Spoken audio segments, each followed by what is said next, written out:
All right, so good afternoon. I am Juliana Mosley, the Chief Diversity Officer here at the college, also known as Dr. J. And I want to thank you for giving of your hour this afternoon. I know for some people this really might be a true lunch period. So if you're eating and watching, it is fine with us. And just want to welcome you officially to the third, it was supposed to be the fourth, but anyway, the third program of our I Can't Breathe conversation series. Today's conversation is a conversation on race in athletics. And so this is a joint effort between the Office of Diversity and Inclusion as well as the Department of Athletics. So my partner in crime today is Jesse Balser, our Director of Athletics, and I'm gonna let him have the floor for some comments and to introduce our panelists.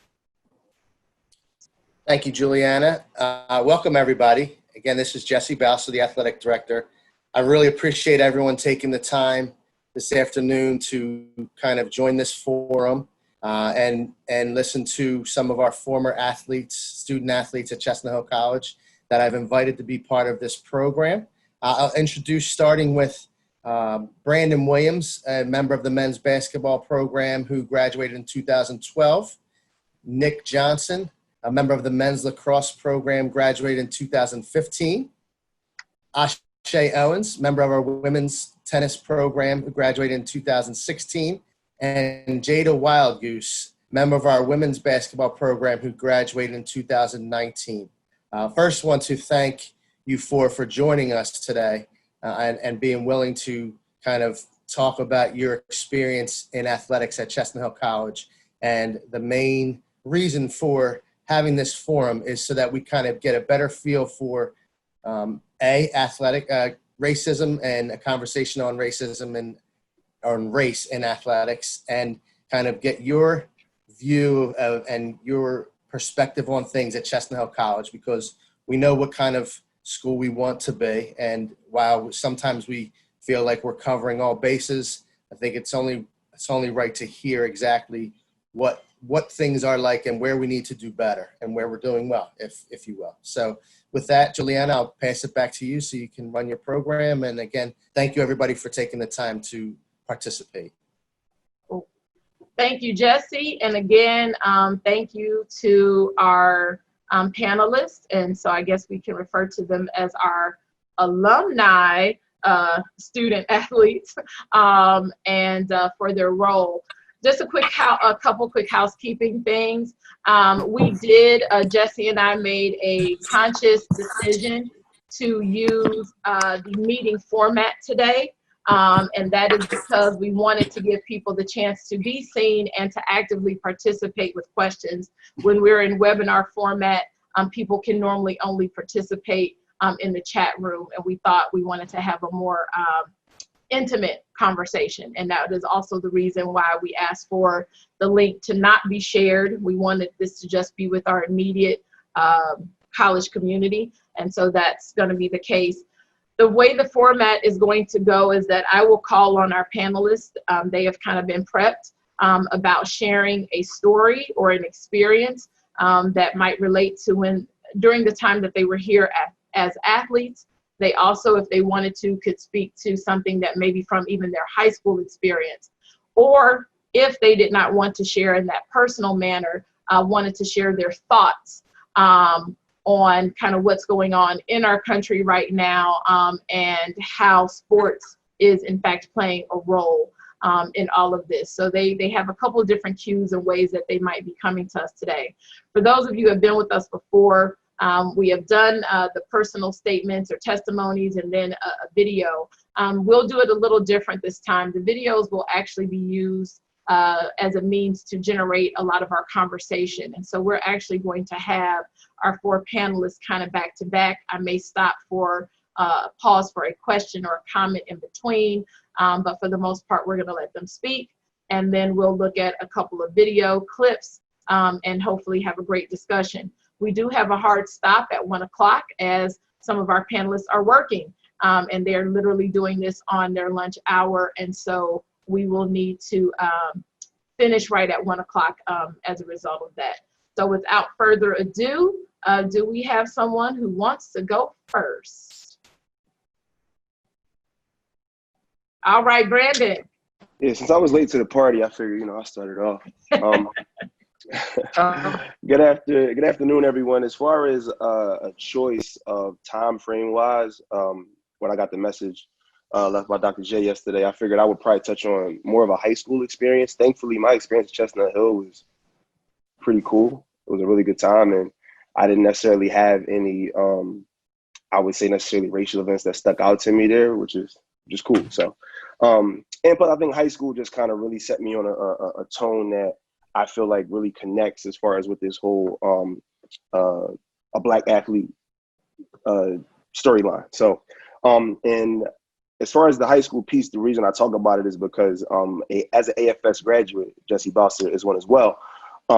I was afforded a ton of opportunities, not only just to be able to be able to go to a school like Chestnut Hill and be prepared for the academics of Chestnut Hill, but also just being around different people and just understanding how to communicate and relate, which has helped me out a ton, not only as I went through my time at Chestnut Hill, but also as a professional in corporate America.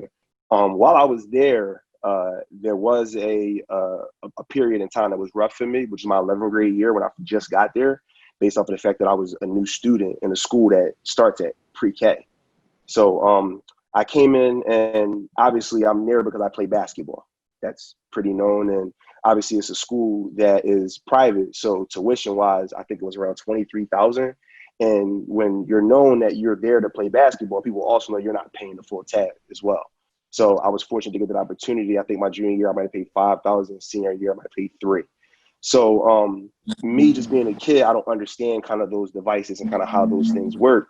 So as I was going through school and just doing different things, I started realizing that, I may have not been afforded the same leeway as another kid based off of just kind of how I got into the school and how it was perceived across the student body, to where middle of my junior year, we had a game at Malvern Prep, which is also another private school in the PA area. And we were playing a contest after another game in a league game that was pretty heated. So we were kind of beat up going into the game. We were down 2 guys. So a lot of the burden kind of fell on me that game in particular. And just me as a person, if you guys have known me as a student, as an athlete, I'm very passionate about what I do. And it kind of comes out when I'm on the floor and when I'm competing.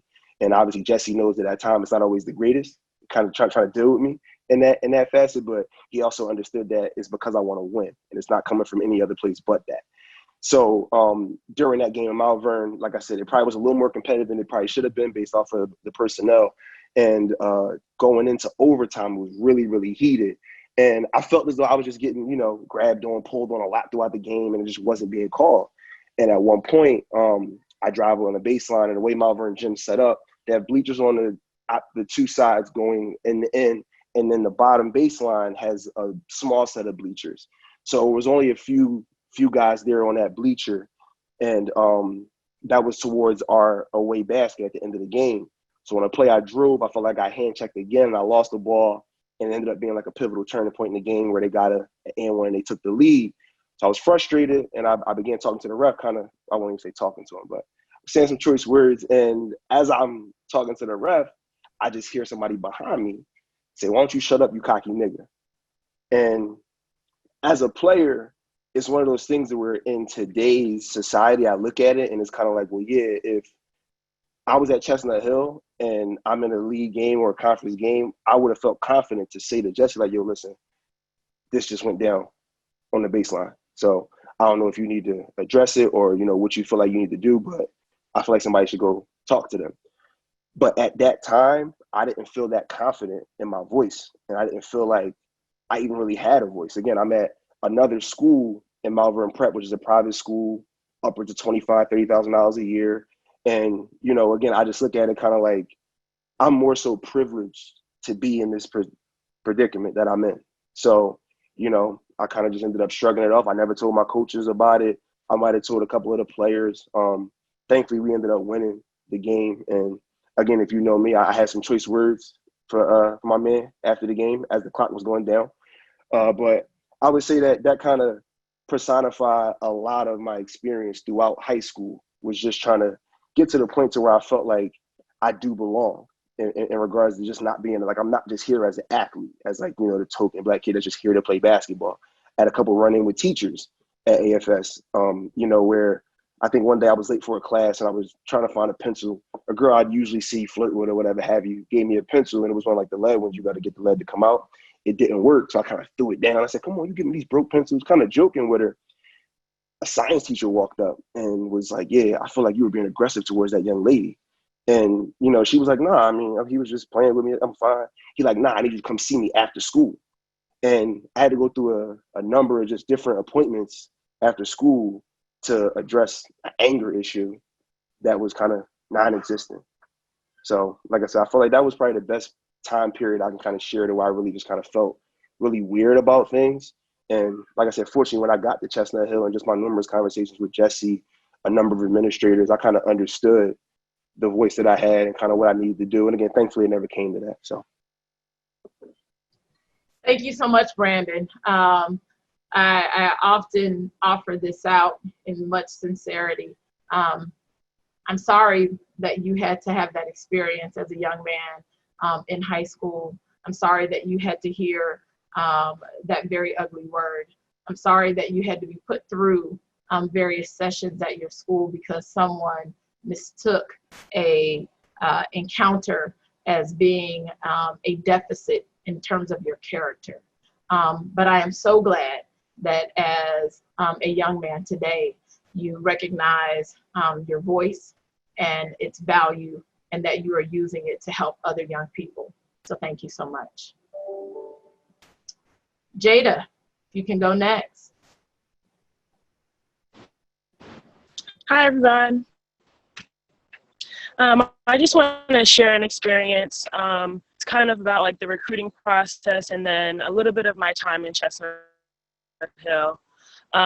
So during the recruiting process, I had about 2 schools that I was looking at, one being Mansfield and the other being Chestnut Hill.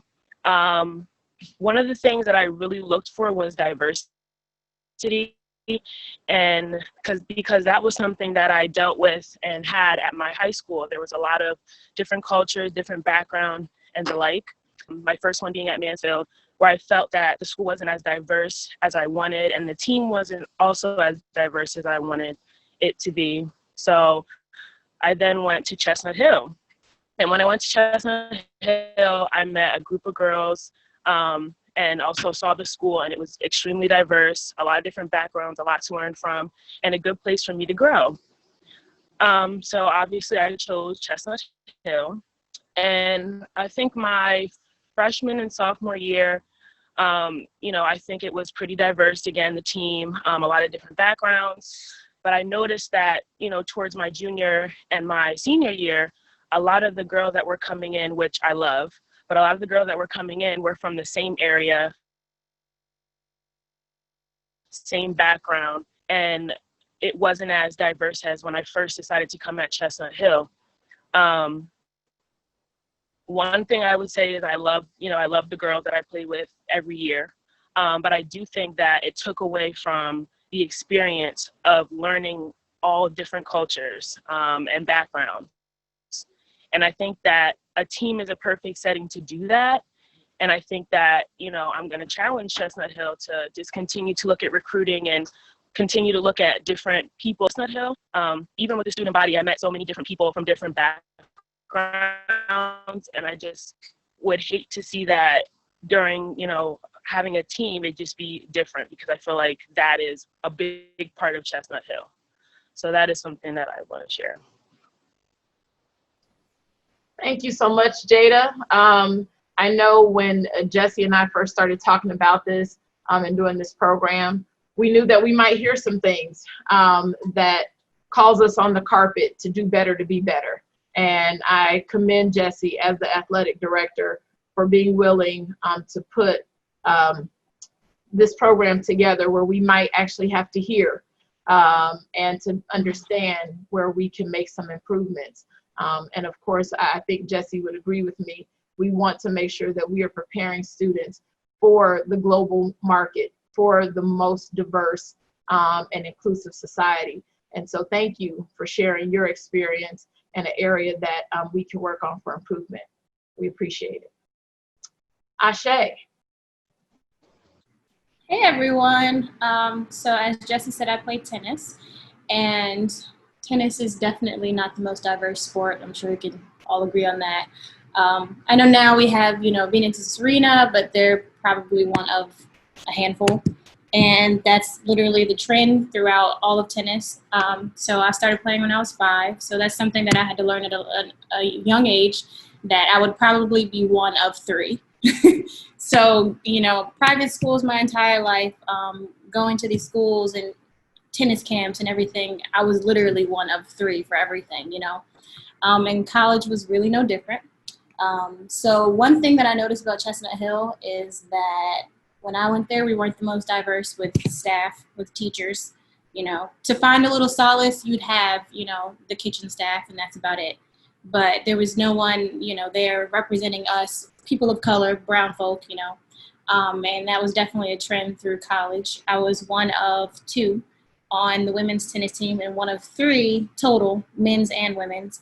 And even the other teams we played, I think I might have seen, I honestly can't remember one other Black person. I think we had the most out of all of the other colleges we played. And something I found a little disheartening, besides the fact that there is no diversity in tennis, is not just the people we play, but the staff, coaching staff. So I can honestly say, I didn't feel as supported as I would have liked to. There are moments where maybe a coach might have made a comment and done one of these, and I'm a pretty, I had to learn early on to be pretty reserved with my emotions, because in tennis, it's a cordial sport, and even though it's not, but it's a cordial sport, and,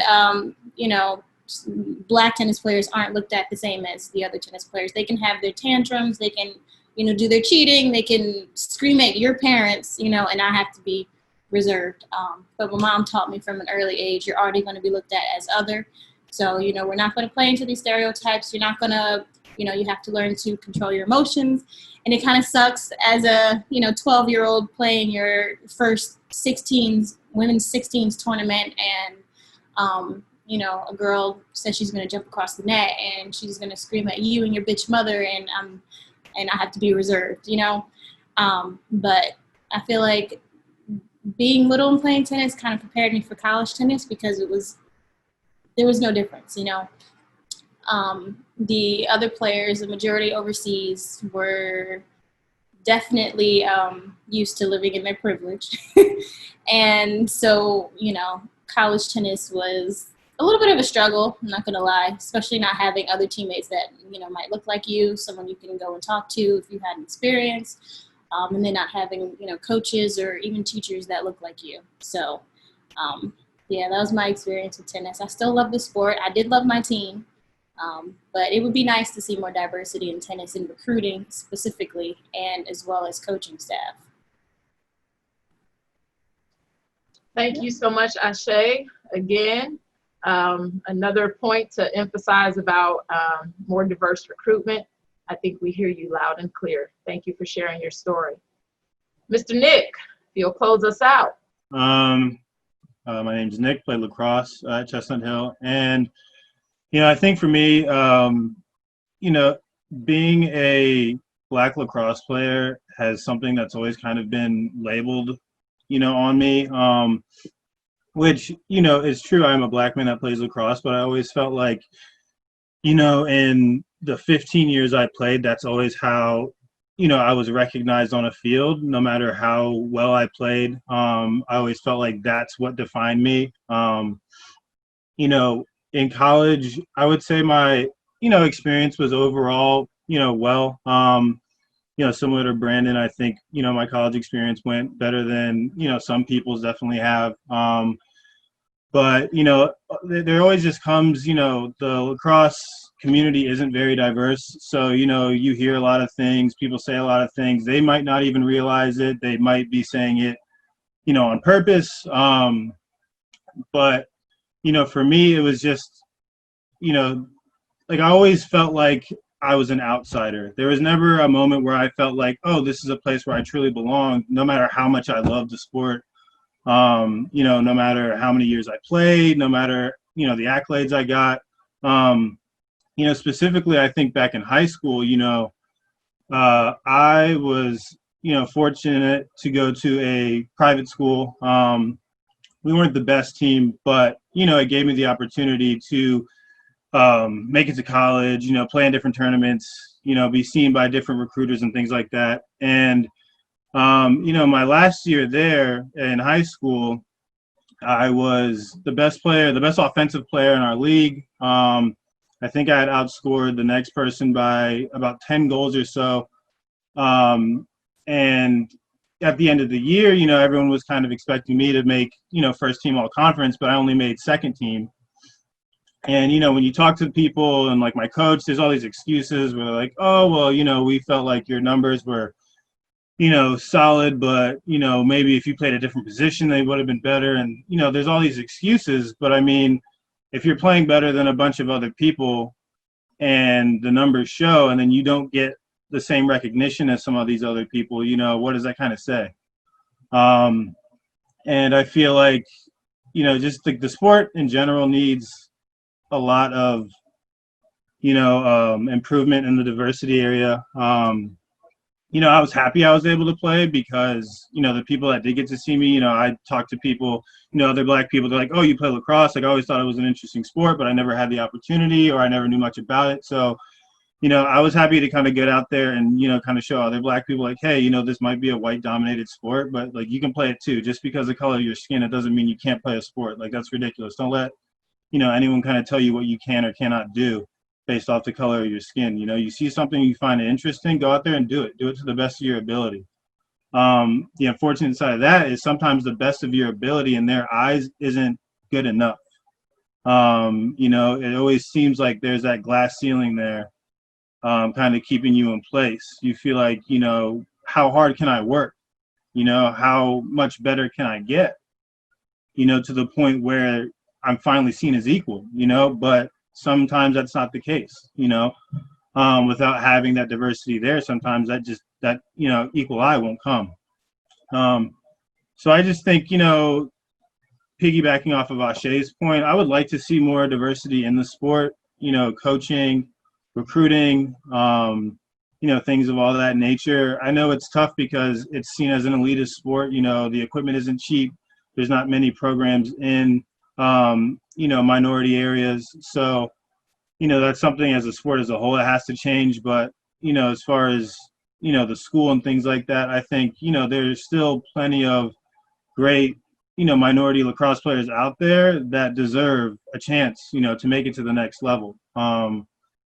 And, I think that starts with recruiting, having more people of color in positions of power to make those decisions, and just getting out into other areas rather than sticking to your typical pipelines of where you look to grab these athletes from. You have to branch out a little bit and, get out of your comfort zone. So, I think that's really the main points I can say about that. Thank you so much, Nick.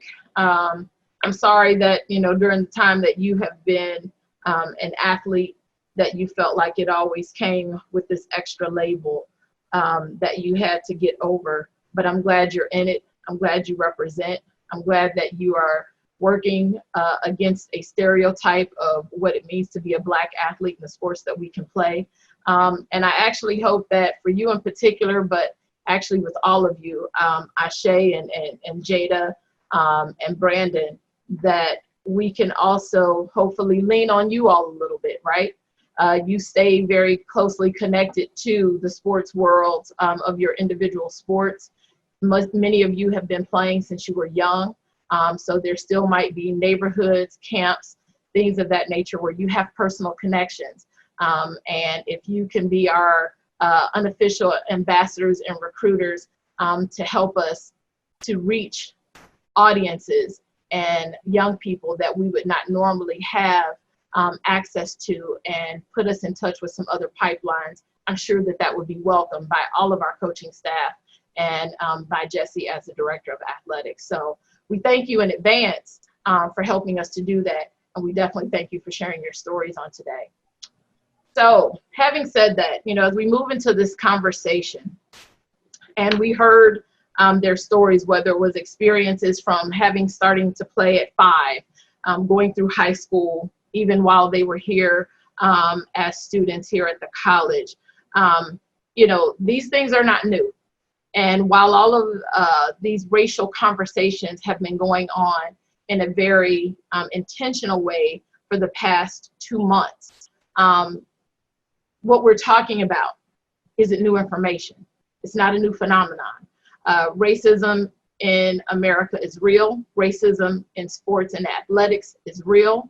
And so I thought one of the places that we should start is a little bit of history. And this, of course, does not even take us back to when race and racism became an issue in all of sports, but this is an iconic moment that I think many of us will remember, even if you were not alive to know it personally. We have seen these things on television. And so give me a minute. I'm going to share my screen and we're going to watch a clip.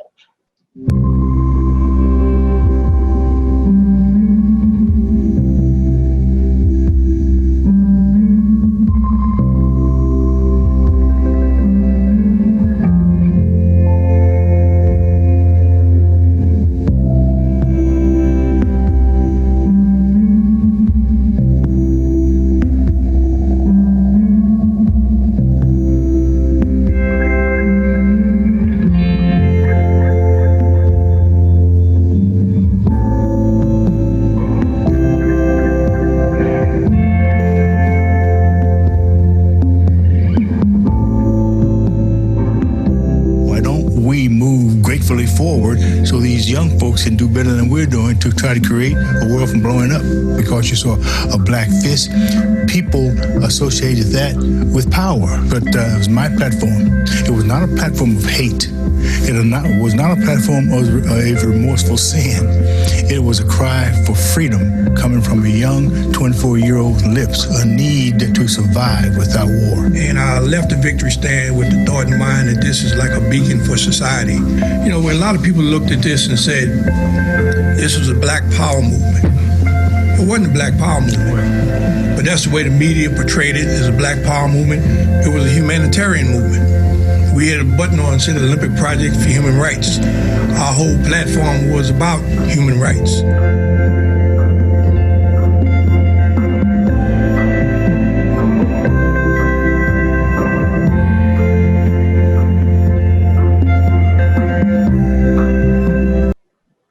So, like I said, some of us may have been around, some of us not, but we have probably seen this. We've seen the pictures.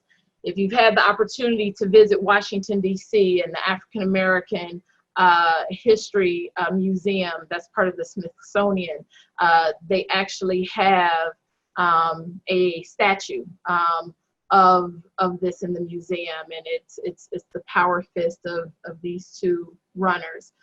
And the historic times. So 1968, 2018 for Colin Kaepernick, 2020, we're still having the conversation, right? And so my question is, and this can be for panelists and participants alike. One of the athletes just now in the video, I believe it was Mr. Tommy, says that, this protest was not about hate. And I guess my question is, with the protests of 1968, with the protest that began with Colin Kaepernick again around 2018, and what has continued, what messages do you believe that these physical symbols, right, physical symbols in terms of power fist or kneeling, what messages do you think are being sent, and why are they important?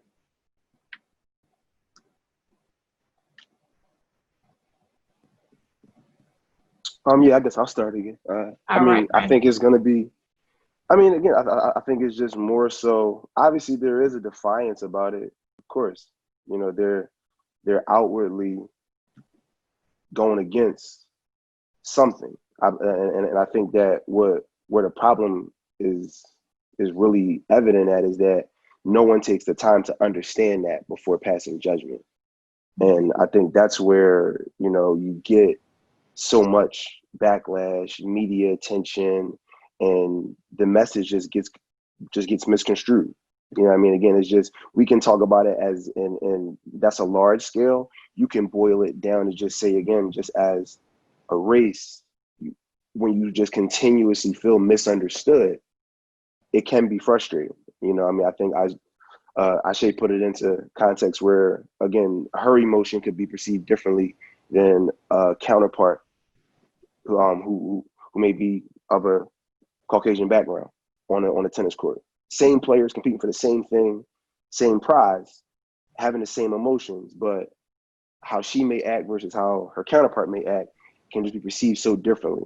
And then instead of taking a step back to understand it, it just gets labeled. And I think that's where, you know, a lot of the I think energy should be directed towards just understanding. I think as a people, we would feel a lot better if we were just understood and just given a platform to listen. You know what I mean? Like I said, to immediately kind of crucify Kaepernick and say, well, yeah, that's against America and soldiers. Like, that just ultimately just ties it into just something that's completely ridiculous. And the fact of saying, well, yeah, he's going against the people that fought for this country. To not even give him an opportunity to say, well, listen, what was that about? And then when you do give him the opportunity and he tells you that, you say, well, no, it's something different. So, you know, I think instead of more so me just continuing to try to like figure out what it was, I think that it's better to just kind of do as you did, which is play the stories and just hear what they have to say about it, rather than speaking on it. And because as a society, we just do that a ton. You know what I mean? And everybody's guilty of it, not just black, white, Asian, or Puerto Rican. Like, everyone does it. You see something, you get offered a platform to offer an opinion. Normally that platform is social media. So now it's a lot more prevalent today because, you know, that platform is easy to hop on and say, well, yeah, this is what's going on here. This is what I think is the case. So, you know, I think that's just really what I would kind of pull from that in regards to kind of trying to articulate their message. It's not really trying to articulate it, just more so draw off of times that they've spoken on it and take it for that. Thank you, Brandon. I like your example, and you referenced what Ashe said earlier. And the first image that came up for me, and Ashe, I think you'll appreciate this since you're a tennis player, was it a couple years ago when Serena got upset in a match and threw her tennis racket, right? And how that was viewed. And there were numerous examples of white tennis players doing the exact same thing, and how it was portrayed in the media, in news outlets, even among the international tennis organizations. It was very negative. It stereotyped her as the angry black woman, and it was unfortunate, right? So these things do happen. So having said that, you know, there is some thought, if you will, even some commentary where people are saying, you know, this is sports, it's athletics. This is about winning. This is about good fun. This is about our physical endurance and our skill. And there's no place for a conversation about race and racial injustice in sports. I mean, you know, leave that to politicians. What do people have to say to that? Why has sports, why has athletics in particular become a platform for these discussions, for this movement, when there are so many who say it's not the place for it? I mean, I think it's because there are so many, you know, minorities in sports, especially black people in sports. And the thing that I feel like personally, when people get offended that people are using their platforms in sports to talk about this stuff, it's like, okay, these are people in this community that are being affected by, you know, these tragedies going on, right? And then, you know, you have these owners who are a majority white people, you know, who kind of, they don't see the players all the time as people. They see them as players. You're supposed to, you know, like the lady on the news said to LeBron James, just shut up and dribble.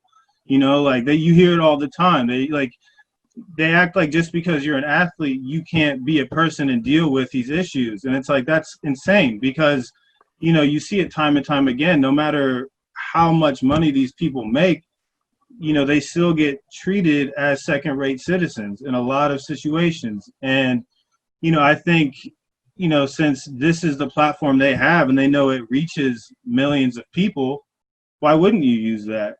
You know, if like you're telling somebody, you know, this is your biggest platform, but you should use something smaller because I don't like that you're using this platform. Like this should just be about sports. And it's like, you can't tell somebody how to use their platform if it's there for them. You know, they got there off their own merit. So let them use it how they want to. And like at the end of the day, people think it takes away from sports. It takes away from what? Like sports coverage maybe? But like, you know, it doesn't stop a game. You know, it's not like they cancel games for it. You know, they're still going out there and playing. It's just you, like Brandon said, people can't understand. People have a lack of empathy. They feel like this has never affected me. And now that it is affecting me, I don't like it. But rather than getting to the source of why people are protesting and, you know, going out and being, you know, defiant, then, you know, people do get upset about that because they're like, oh, well, you know, like this bothers me now. But it's like, go out and figure out why these people are actually protesting instead of complaining that you have to hear about these people protesting, because it's a lot worse to have to deal with this stuff on a first-hand basis than to watch it on TV. You know, and that's just how I feel about it. I think it has a lot to do about the mighty dollar. The commissioners and big business owners do not want you to use that platform. Like, sports is one of the biggest platforms that touches so many homes. Like, sports enters so many homes, so many different backgrounds, so many different viewpoints. And if you get your message across to so many different people and wake people up and show them, and it's going to affect the dollar of those sports agencies. And those, if we have protests and they stop playing, these players stop playing. Like you said, minorities make up majority of the players that go on that field. If they shut down and don't play, that's going to be a loss in revenue. And when they say shut up and dribble, they're thinking about dollars. They don't care about what's going on with those players on that field. They care about that dollar, the investment, and paying shareholders. We're a capitalistic country, and it comes down to the dollar. They do not care about Black lives and the matter of things like that. They care about the dollar. And that's where it comes down. That's why they don't want them to use that platform. But I applaud every last one of professional athlete that gets the opportunity to have a camera in front of them to use it and continue to use it. And if you have to protest and not play, do so. Because that's what I think it's going to take. Messing with the mighty dollar. That's going to wake everybody up. Well said, Miss Chantel. Well said. So I think I'm going to education too. Like, just to piggyback off of that, like, you have a ton of people that, again, you say shut up and dribble, obviously because, again, there's a revenue stream behind which you may be affecting. And also it just be the fact that you don't want to empathize and understand where they're coming from. But also as an athlete, just society will tell you that athletes, again, kind of how I felt when I was at Abington Friends, you aren't there for any reason but to be an athlete. Like, education-wise, if we took away your athletic ability, you may have not gone to high school. You may have not gone to college. That's what people think. And when you start to put the Richard Shermans of the world on TV that are Black, loud, got dreads down their back, but are educated probably than more than 70% of the population, that's when, again, you start to kind of look at it and say, all right, well, we got to reel this in a little bit. Because again, you're not only encouraging the next Black athlete, but you're also just encouraging the next Black scholar. Because again, as a graduate of Stanford, that's a stigma of you. That's a stamp on you that intellectually you're more capable than most. But again, I think there's such a stereotype. I've heard a saying where the lower the GPA, the better the record of your team.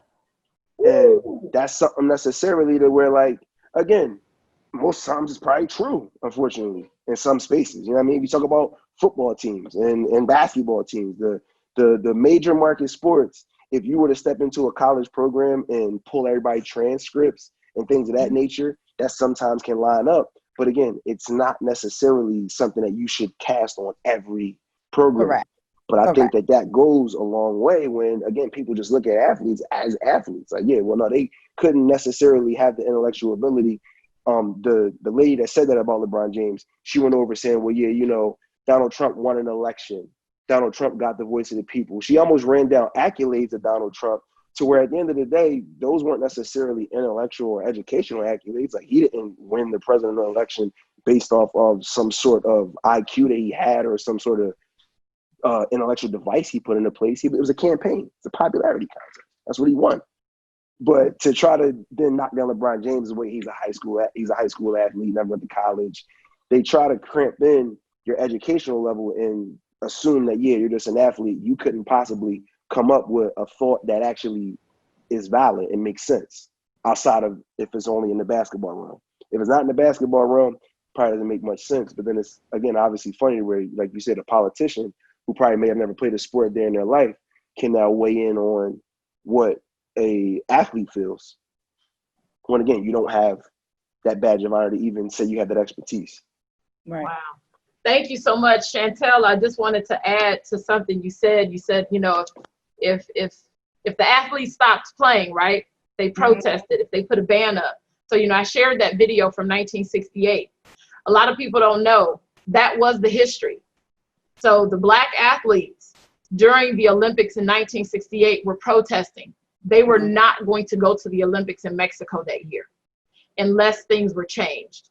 So that monumental, iconic moment that I just showed you may not have happened had things not changed right at the end, where all of a sudden the Black athletes said we will show up, because they weren't. I mean, there were interviews by Martin Luther King Jr. saying they weren't coming. Y'all can forget it. They won't be there. They won't be at the Olympics this year.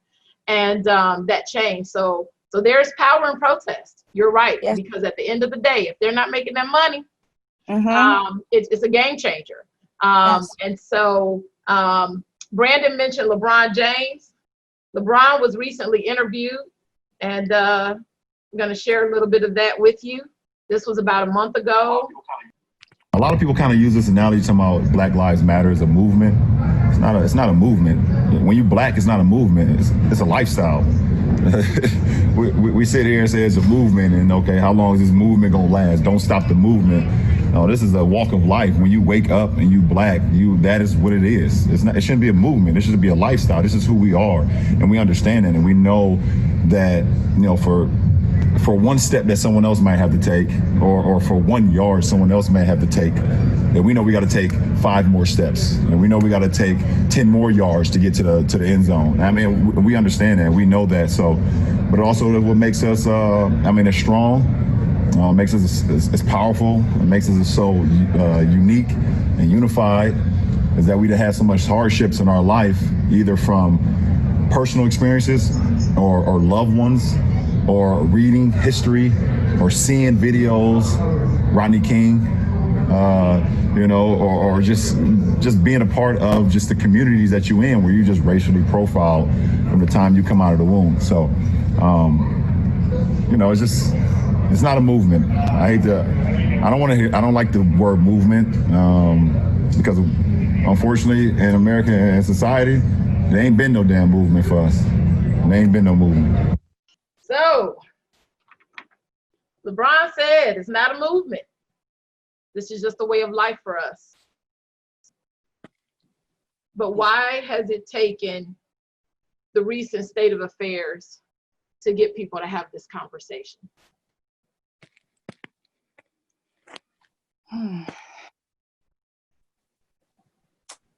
I think it has to do with the lack of education. Even like in high school, like my history classes were not really talking about these things. And I think that one, education plays a big factor in it. And then also fear. A lot of people fear the repercussions of speaking out, especially people that are, have the outlet to speak out. I think that fortunately now, I think that is starting to open up. Like, people are able to speak and not feel that they're going to lose their job or, you know, they're going to be retaliated against. But I definitely think education plays a big part in that.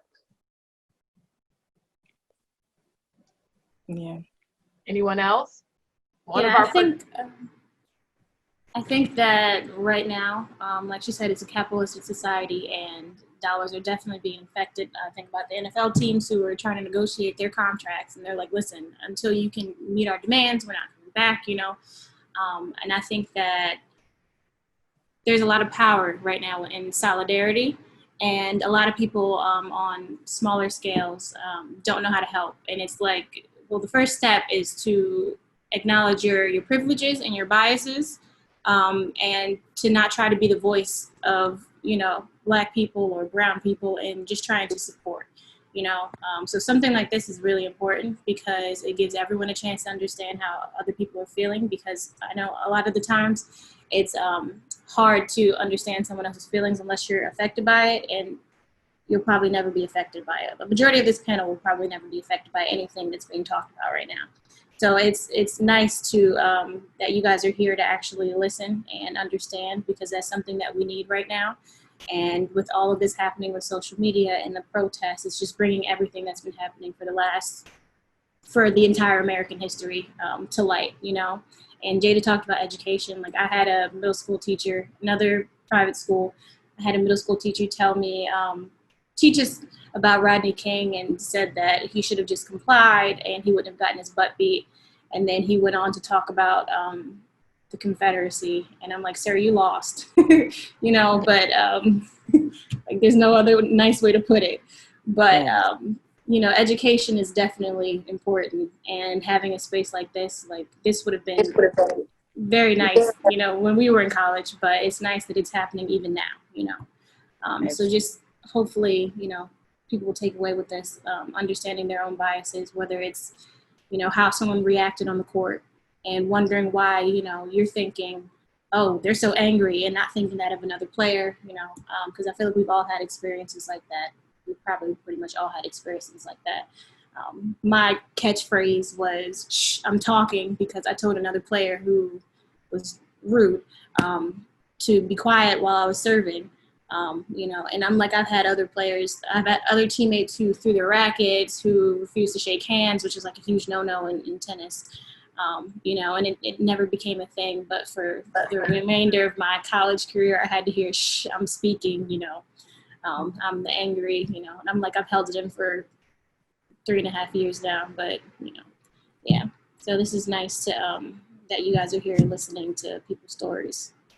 I think when he says lifestyle, you got to look at just, again, what he's talking about as far as the unseen bias, racism. Like he say, it's not a movement, it's a lifestyle, because it's something that we deal with every day, whether we want to or not. You know what I mean? Like, you deal with looks, you know what I mean? You deal with going into certain places that are maybe predominantly white and maybe being treated in a certain fashion. Like, again, yeah, like, I was called a nigger in my lifetime maybe 3 to 4 times, but if I had to, like, I mean, I couldn't keep count of how many times I felt like I was racially profiled, racially judged, like, in just day-to-day life, going to the grocery store, going to get something to eat. Like, when he say it's a lifestyle, he say it because we experience it every day, sometimes multiple times a day. And that's where, again, when you say understanding, like Ashe said, it's better if people just listen. Because, again, no, I'm not talking about the fact that, yeah, we can all use the same water fountain now, or we could all go into the same schools now. I'm talking about just what goes on every day in just normal activities that you may not even think could be racial. You may not think walking outside to take your garbage to the curb can somehow turn into a situation where, you know, you feel profiled, you feel judged.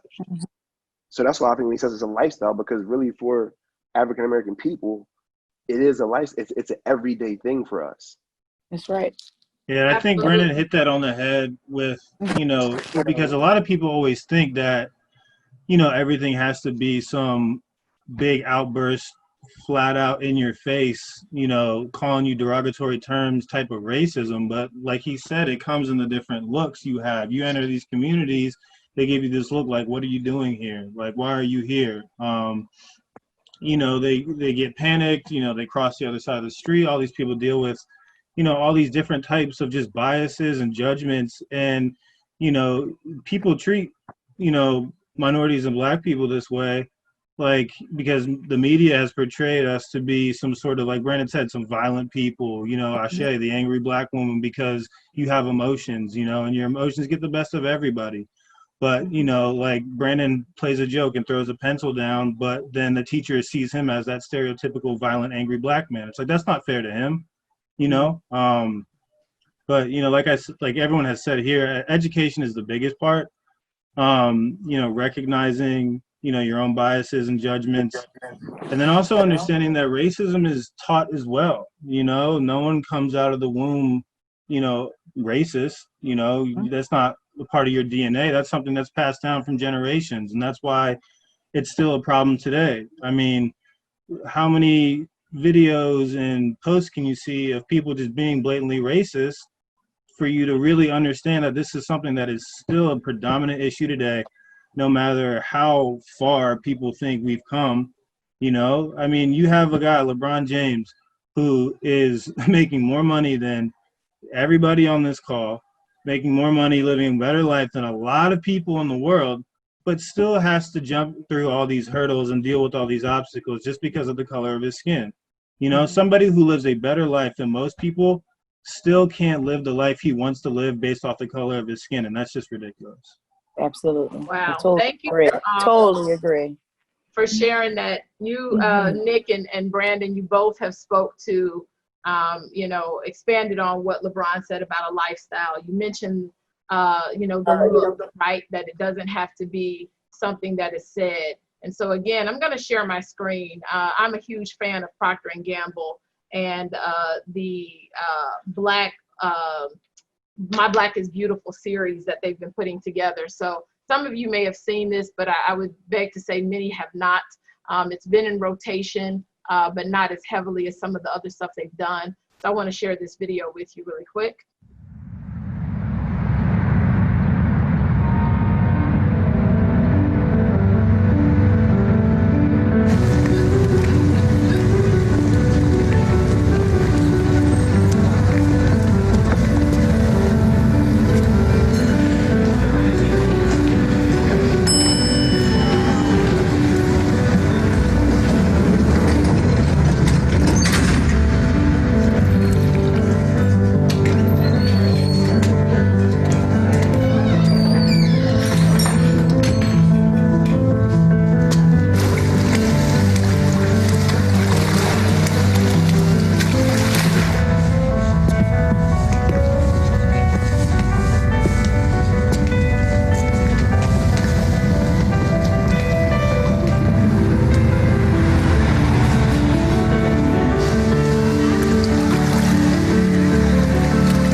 Wow. Yeah. Don't It's judge a deep, book. right? First time I saw it, the sad part is I knew the setup at the end. Before it got to the end, I knew the setup at the end.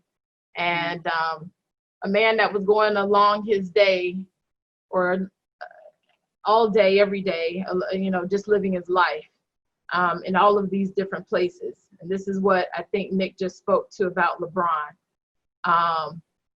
All people were seeing was a Black man, and whatever stereotypes and imagery that they had in their minds about who he was and what that meant.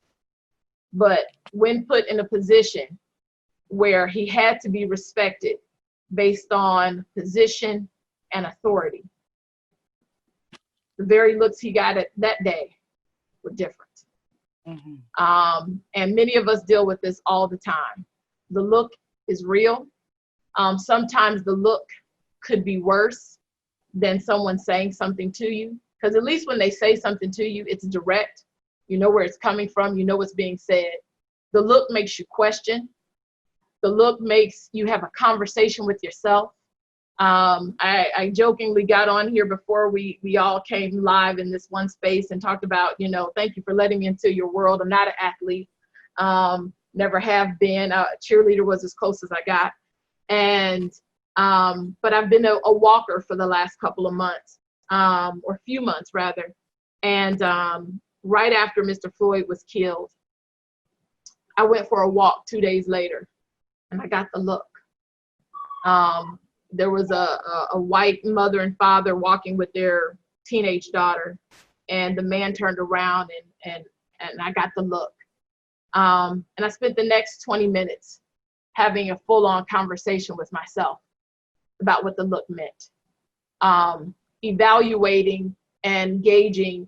At one point I was 4 houses behind, and then I was 6 houses behind them. And I was trying to figure out, were they speeding up or had I slowed down? I'm walking with my phone and I'm thinking about, should I pull it out and have it ready to record just in case? Do I have my ID that if somebody decided to call the police, that I can prove I do live in the neighborhood? All of that for a simple walk, because I got a look that made me question my existence, my importance, my value, and what it just meant to be simply human. But recognizing that my skin, my race, causes me to live a life every day where I have to question that. It hurts. It's something that you can't control. Just like white people can't control that they're white, we can't control that we're black. And it hurts that just because I'm black, I don't get a fair shot. My children don't get a fair shot. My children are stereotyped as thugs and ignorant and lazy, and I'm raising black kings. I have a child with a disability that's sitting on one of the most renowned universities. So, it hurts to know that, my kids will face these type of things, knowing that they've grown up with loving parents, have good morals, good values, they're good people. They've been taught to be respectful and everything that they should be taught. And that's just not good enough. They will still be judged by something that they truly cannot control at all, is my skin color. That doesn't mean anything. It's my content of my character, who I am, who I truly am, what type of person I am, how I treat others is what really I should be judged on. That's what I want to be judged. If you want to judge me on what type of person I truly am to other people, if you want to judge me. Don't judge me because of my skin color. It's so much more to me than just being black. It's so much more to me than just being black. So it's unfair, and we don't always get the fair shot to display that. It's hurtful. I like you were talking about, I can't change my skin color. I just went to the post office, and I'm pretty outspoken, and I don't mind. I got into a small argument with a group of people that started because someone walked in with a Trump shirt, and then, the crowd got a little loud. Everyone around me was a Trump supporter, and you can have your political views, but they started talking about the Confederate monuments and our history and blah. So then that's where I'm like, your history, that's funny because those very people in those Confederate monuments owned my great-great-grandmothers, And I'm like, it was definitely a huge moment for them, because one of the guys yelled out, well, I came from a mixed neighborhood, I respect all people. And I'm like, if you respect all people, you'd understand why we're saying those things need to come down. And you'd understand why we're at a place where the political climate is like, there's so much turmoil because so much is being brought up that has never gone away, And now we have these social media platforms to really bring them to light. And you know, they tried to rebuttal with, you know, well, I don't see color and I respect all people. And I'm like, so if that is the case, you understand why we don't need to be constantly reminded of these Confederate monuments. You'd understand why we don't need to see these things. You'd understand why we don't need to have this conversation. And, you know, I ended that with, if you still don't understand it, look at yourself and figure out your own biases. And if it's really bothering you that much, figure out why it's bothering you that much, you know, and you need to do some deep thought. And like you said, it's not something, like he could take off his Trump shirt and live a normal life, you know. We can't take this off and live a normal life. I still, you know, can't walk into a tennis tournament and not get the look, as you put it, you know, being the only one. You know, everything is coming to light now, and, you know, it's much needed. It's coming to light, and it's like, I think everything that's been going on has been the kindling fire, and our leader has been the lighter fluid that has been sprinkled all over and has ignited it into an uproar. He perpetuates a lot of this nonsense that's going on. I think he doesn't help the situation. He continues to create divide and racial unrest amongst us. He doesn't help the situation at all. It's always been there. I can't blame it on him, but he doesn't help the situation. And he's our president. We're supposed to look for him for leadership and guidance, and it's not what we're getting. We're getting So just speak against it. Like the problem is that, again, like people look at it and they say, well, yeah, our president isn't racist because he doesn't say racial things or he doesn't do racial things, which obviously that's up for debate. But I just think the more disheartening thing about it is just speaking out against it openly that he just doesn't do. I think that's the issue, to where like it's easy to come on TV and say, listen, I'm starting to gather that what's going on isn't right. And again, when you look at just all of the accolades of just the president's past and educational levels, business levels, all their accomplishments, I think that the easiest thing to do is to decipher right from wrong. You don't gotta have an MBA. You don't gotta have multi-million-dollar businesses. You don't gotta have, you know, all of these things to understand what's right and what's wrong. So, you know, that's where I kind of get just a little bit disheartened about it, because I've never been a political guy. I've never kind of got into that. As a Jehovah's Witnesses, we never vote. So I've never done that before. So again, I try, but again, it's just more disheartening of the fact that he's not coming out and just speaking outright against it. Because he's for it. And I think too, like, not like Brandon said, not speaking about it is, you know, almost as bad as, you know, coming out and saying some racist stuff, because, you know, that's why we say silence is violence, because you're showing people, hey, I don't think that's wrong. So go ahead and keep saying it. Because, I mean, what are you taught as a little kid? You say something wrong, you're reprimanded for it. And so if no one says anything to reprimand these people who are making these ridiculous statements, then they're going to just go on and keep saying it. You can't change your ways until someone tells you you're wrong. You know, you don't go through life just learning everything without making mistakes. You learn from mistakes. So, I mean, and also with this, I think too, a lot of people, you know, can't really accept the fact that, you know, America's history is ugly. You know, with Kaepernick, he's going out there and protesting this violence. People are saying you're protesting America's history and the soldiers and this and that. It's like, but our history is ugly. You know, like, America was built on the backs of slaves. And, you know, like, you can't sit here and say, like, that's a great thing. Like, that's terrible. You know, like, slavery is horrible. But people just can't really acknowledge that stuff that happened. You know, they want to look past it. And then when you bring it up, they get offended. And they're like, well, that's not me. It's like, but you're not doing anything to stop the people who are still trying to live these lives and keep these values alive. Like, these things need to just be completely done with. So. Yeah, it's one thing to not be racist, it's another to be anti-racist, and that's what we need in society right now. Like, you can not have these feelings, you cannot share these feelings of, you know, other people, but to not speak out about it is, like, unacceptable, and to not be supportive, you know, it's not going to get us anywhere right now. Being quiet is not going to get anybody anywhere right now. Even if you don't necessarily agree, just offering that support and making sure that that person is heard and understood, that'll go a long way, a lot longer than just being quiet. Yes, absolutely. There's no time. I'm looking at our time, everybody. We're a little over. It's 1:07. I want to share one last thing with you. This is from Venus Williams. And she put it's a rather lengthy post on Instagram back in June. I'm going to share the screen, but I'm also going to read it. I'm cognizant that some people may be on by phone and that other people may be using this, using their cell phones and maybe won't be able to see it. And I'd kind of like to end our program with the words of Venus Williams. So give me a second.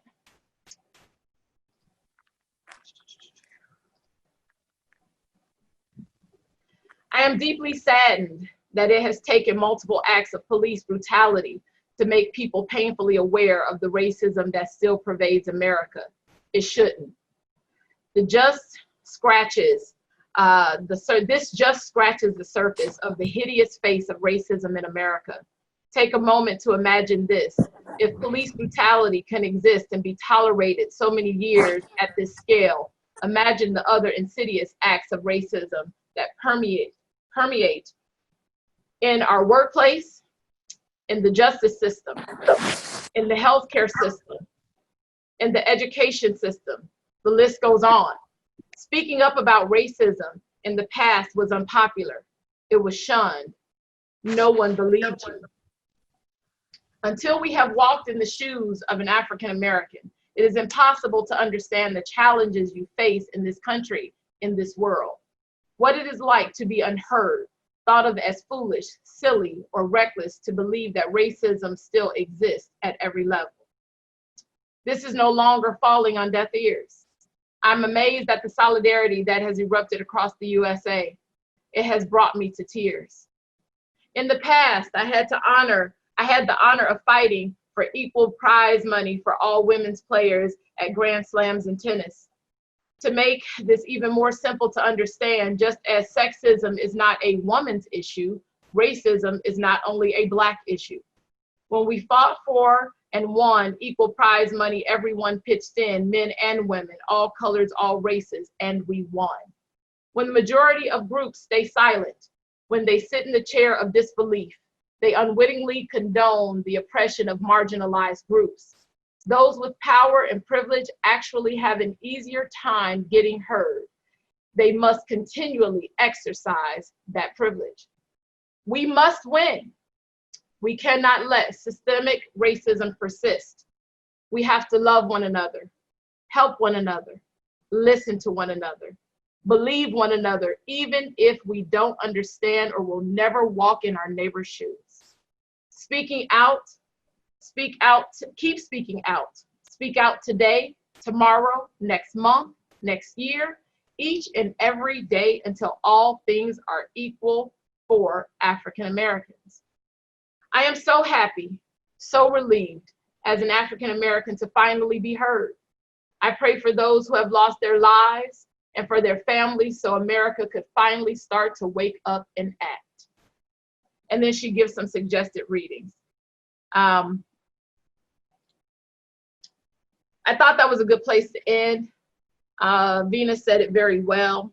She gave us some tangible things that we need to think about. We should be educating ourselves, everyone, no matter what group we belong to. What does that education look like? Read. You don't have to read a 300-page book, but you can look for articles. Watch.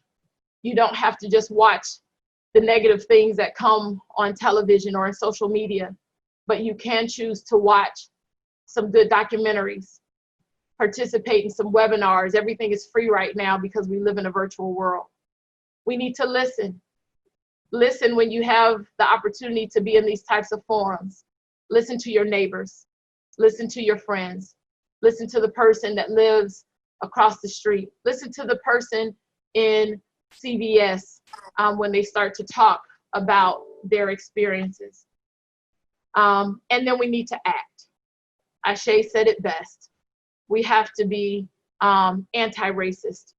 Being anti-racist doesn't mean that you're never racist. It doesn't mean that you're never prejudiced. In fact, it means you are all of those things, but you are working to not be. There's an old saying, you can't fix what you don't know and what you don't accept. And so we have to accept who we are, what we are, that we are not always our best selves, but if we keep working at it, we will eventually get there. Thank you so much for your time, your participation, for your commentary, for your listening. Thank you to all of our panelists. I so appreciate you sharing your stories. I pray that this was a good outlet for you, gave you a chance to vent a little, to breathe in a way that maybe you could not breathe before. I thank you to my partner in crime, Jesse Bowser, for bringing the idea and concern to me that he wanted to do something specifically for athletics. I thank you for the opportunity to partner with you. Thank you all. Have a great day.